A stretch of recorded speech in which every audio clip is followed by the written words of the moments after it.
É um sentimento normal e não confundam você ter uma crença de insatisfação, de não estar pronto, de não ter segurança diante as coisas que você conquista. Essa inquietude é o que força o ser humano a crescer. É assim, sempre tá faltando um pedaço, que é a satisfação. Então a gente se move sempre para esse pedaço. Isso obriga o ser humano a evoluir, porque se não tivesse faltando nada, a gente não se moveria. É um mecanismo biológico que faz a nossa roda da vida girar. Então, filho, é normal todo mundo receber na cabeça um pouco de aflição e ansiedade, mesmo diante das conquistas. Porque a gente de uma forma muito equivocada, errado, focar só no topo da montanha. Então, quando a gente foca muito no topo da montanha, e a gente idealiza muito o topo da montanha, não, eu vou pegar a preta e, meu irmão, eu sou preta, eu vou ganhar o campeonato e eu sou o campeão do campeonato. É uma possessividade pelo resultado muito grande. E a grande verdade é que a gente sofre na quebra de expectativa. Quando a gente conquista aquilo, e a gente vê que o processo, ele às vezes foi simples demais, não foi aquela coisa, sabe? Não é aquele treinamento que a gente vê no desenho, que quando o cara sai, ele já sai o brabo. Você sai e ainda tá assim, porra, eu sou o mesmo cara de ontem. Porque os crescimentos, filho, eles são 0,1, 0,1, até porque pra na hora da perda, não ser de 30 em 30, senão tu morre. Então, do mesmo jeito que o crescimento é difícil, a perda é mais rápida, mas ela não é tão quanto poderia ser. É proporcional. É como se a perda fosse 10 vezes mais sempre que o crescimento. Então a gente cresce 1 e pode perder de 10 em 10. Por isso é perigoso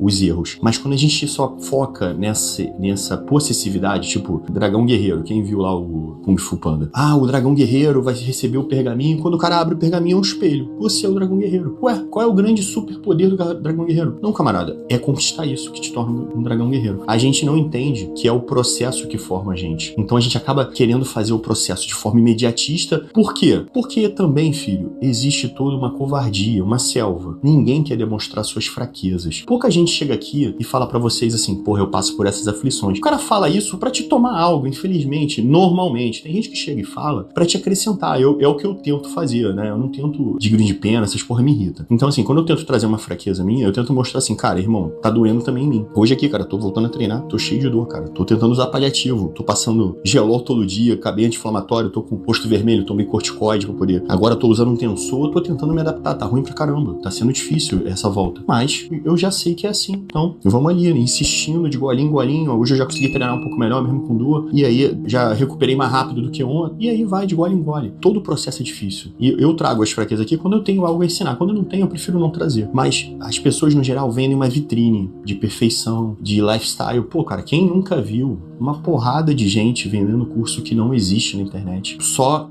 vendendo uma vida que nem a sua, carro alugado, mansão emprestada, sabe, contrata mulheres, aí ataca os vícios, ataca os medos, te mostra que você não é assim porque você não faz o que ele faz, e aí depois te vende uma coisa pra tu fazer o que ele faz. Pô, tu vê que isso tudo é uma venda de ilusão, e isso, quando a gente é inseguro, ataca muito a gente. Quando a gente tem nossa identidade mal construída, ou, né, não totalmente pronta, essas coisas ficam afetando, a gente fica querendo ser imediatista, e é normal sofrer essas aflições. Em grau muito elevado, vamos falar assim, em níveis, você se sentir insatisfeito, mesmo quando ganha o topo de uma montanha, não é uma coisa de total ruim. Pode ser uma inquietude construtiva. Picos e Vales é um livro muito bom, chamado Picos e Vales. É pequeno e de forma analógica, de forma muito alegórica, o cara ali te ensina como lidar com essas insatisfações da vida. Ele vai contando uma história, no final tu consegue, se você tiver essa base que a gente tá te passando, entender que não é uma história sobre pico e vale, é uma história sobre satisfação, queda, sobre montanha, queda, sobe, pá, sabe? Curte a subida, sabe que vai descer, não se angustia com isso, volta a subir e aí vai. Uma mensagem muito boa, um livro muito simples, é pequeno, fácil leitura, mas te entrega isso se você tiver esse conhecimento aqui que a gente tá passando. Então, ter essa inquietude é do ser humano, é um processo normal. O problema todo tá aí. Tudo aquilo que a gente recebe de informação, filho, ele vai pro nosso cérebro. E o nome que a gente dá pra isso, vamos dizer assim, na base de tudo tem nossa crença. Eu não entendo muito de programação, mas vamos dizer assim, é o database, sabe? É a placa onde tudo se consulta pra saber o que é o que. Alguém falou alto contigo, isso é o quê? Ah, é agressão? É um idiota? Como você chama isso, tá lá na sua placa base. Você aprendeu com seus pais, com seus amigos, com a sua ambiência de formação. O problema é, quando você não sabe que esse processo de angústia é normal, esse processo de aflição em toda exposição, essa pressão de lidar com as pessoas é normal, você vai dando nomes pesados pra coisa, que vão virar inseguranças, vão virar neuroses, vão virar bloqueios. Por quê? Tu fala, isso é uma dor. Cara, mas é uma dor normal. Ah, fulano não sente a dor. Fulano não diz diz que sente a dor. Quando você vai no íntimo de toda pessoa, né, tem até eu até falo pra você assim, não me tire como, não diga que é meu fã, porque quando você chegar no meu íntimo, você vai ver que eu não sou nada diferente de você. Eu posso ter mais experiência em alguns processos que eu me dispus mais que vocês, mas o íntimo, todo mundo é o mesmo. A imagem e semelhança do Senhor, no meu entendimento limpo e claro. Todos temos a grandeza dentro de si. Todos viemos para governar sobre todas as coisas. Isso é o meu entendimento limpo e claro. É loucura, é fanatismo, mas não interessa o que tu chama. É como eu traduzo minha vida. E é como eu entendo a vida de todo mundo. Toda vez que eu olho um de vocês, eu vejo a luz para vencer. Se eu não visse, eu não perdia tempo. Então, quando você não sabe dar o nome certo para as coisas, você começa a dar o nome errado. Uma delas é a síndrome do impostor. Você começa a não se sentir merecedor do título. Porque você não entende, você não reconhece as suas capacidades para ter chegado ali. Você, para não sentir a pressão de eu sou bom, eu sou capaz, eu tenho condições, você se diminui. Você, nem foi tão assim. E filho, isso é normal até você desenvolver uma certa maturidade. E em níveis mais elevados, você vira um recessivo de bloqueio. Eu não sei se o nome seria esse, mas assim, existe uma coisa pior ainda que o síndrome do impostor. Porque o síndrome do impostor, ele ainda se desafia naquela média, né?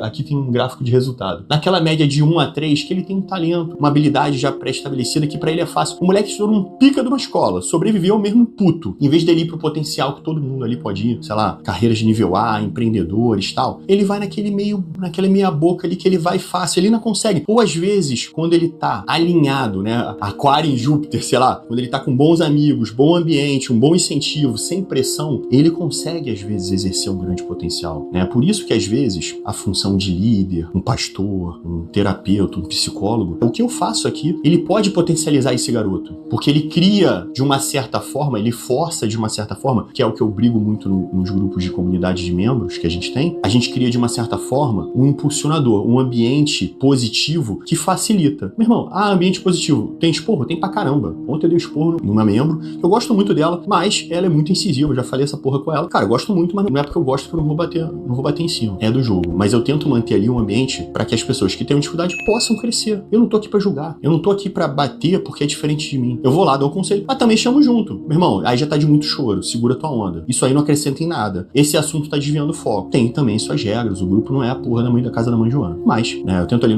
criar uma célula que possa impulsionar o cara que ele não entendeu essa inquietude. Eu tento criar um ambiente onde as pessoas vão te dar suporte quando você fala assim, cara, tô com uma dificuldade. Alguém já te vem com a solução. Mas quando você é um cara, e foi que eu briguei com o moleque ontem, que toda vez que eu te dou uma solução, você vem com um problema, eu sei que você tá num nível que você só quer atenção, só quer falar, só quer chamar atenção. E aí eu também bato firme pra tu se ligar na vida, que a vida não é esse morango não, eu não tô aqui pra ficar ouvindo choro e lamentação. Chora na cama que é lugar quente. Porra, aqui é pra crescer. Tá com problema, eu te dou uma solução, vai morder a porra da solução até eu tentar resolver. Pô, cara, tentei aqui, caramba, deu erro nisso. Beleza, agora a gente resolve outro problema. A gente vai se adequando. É assim que funciona qualquer plano. Mas já viu o problema e já não quer fazer. Tá de bunda molice, é gato mole. Aí não funciona. Não gosta dessa porra. Não quer, tá sem luz. Quando tu achar tua luz, tu volta. Eu também dou essas ideias. Mas esses ambientes, eles favorecem, vamos falar assim, uma alcalinização positiva pra esse tipo de pessoa. Então, o cara que tem a síndrome do impostor, ele ainda consegue despontar em certas coisas. Claro que quando ele chega lá, ele acha que não foi merecedor, ele acha que foi porque o ambiente era assim, ele acha que só funciona quando tem amigos, ele nunca vê nele. Isso é um problema. E a gente precisa resolver. O cara mais abaixo disso, ele não vê luz. Ele se bloqueia pra não se desafiar. Não, isso pode dar trabalho. É sempre o mais fácil do mais fácil. É o básico da sobrevivência. É o mínimo necessário pra sobreviver. Só que esses dois tipos de vida, filho, eles são muito custosos. Pra cabeça, mano. Você fica pulando de corda em corda porque não quer entrar num desafio grande. E aí, no curto prazo, você consegue mentir, contar uma narrativa e dar suas